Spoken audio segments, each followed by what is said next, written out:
Good morning, viewer. Welcome to our Fossack TV. Here's the breaking news from USA. Yes, the Biden administration has determined that Saudi Arabia's crown prince Mohammed bin Salman should be granted immunity in a case brought against him by the financier of Washington Post journalist Jamal Khashoggi, whom the administration has said was murdered at the prince's direction.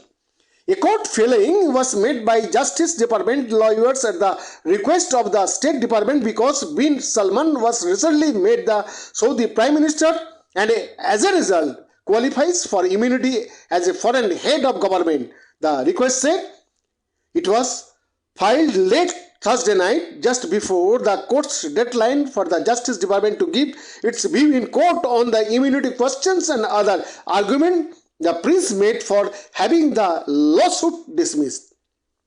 Mohammed bin Salman, the Prime Minister of the Kingdom of Saudi Arabia, is the sitting head of the government and accordingly is immune from this suit. The filing reads, while calling the murder heinous. The decision is likely to provoke an angry reaction. The White House had hoped the July trip by President Joe Biden to Saudi Arabia would get the rocky US-Saudi relationship back on track, but since then, relations have only continued to sour. The relationship is being re-evaluated.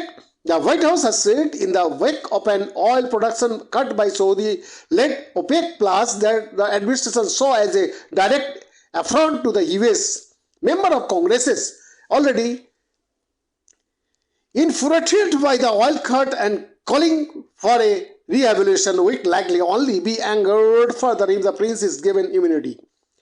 Hattis Sendich Khashoggi's finance and the Washington-based human rights organization that the late journalist founded Dawn initially brought their lawsuit against bin Salman and 20 others in October 2020 in the Washington DC Federal District Court. They alleged that the team of assassins kidnapped, bound, drugged, tortured and assassinated Khashoggi at the Saudi consulate in Istanbul and dismembered his body.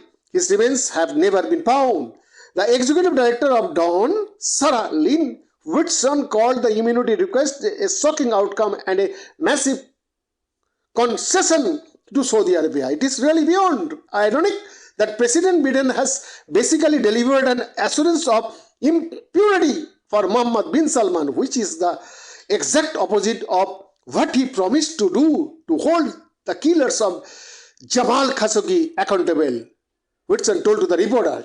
A US intelligence community report into Khashoggi's murder published in February 2021 as Biden took office said bin Salman approved the operation to capture or kill the journalist, which ended with his murder and dismemberment. Bin Salman denied the allegation and sought immunity from prosecution, claiming that his various government and royal positions have given him immunity and put him outside the US court's jurisdiction. But as Crown Prince, bin Salman was not entitled to sovereign immunity, which would normally just include a head of state, head of government or foreign minister, none of which bin Salman was. Then, just a few days before, the Biden administration was supposed to weigh in last month on the question of immunity. Bin Salman was promoted to Prime Minister by his father, King Salman, who would normally hold that position. That was a ploy to secure so-called head of state immunity, Don Whitson said, after which the Justice Department asked for a delay. Now that bin Salman is Prime Minister, the government ought to recommend that he is entitled for immunity, said law professor William Dodgy at the University of California Davis Law School, who had previously written that the prince was not entitled to immunity. Behind the report, Fossack TV.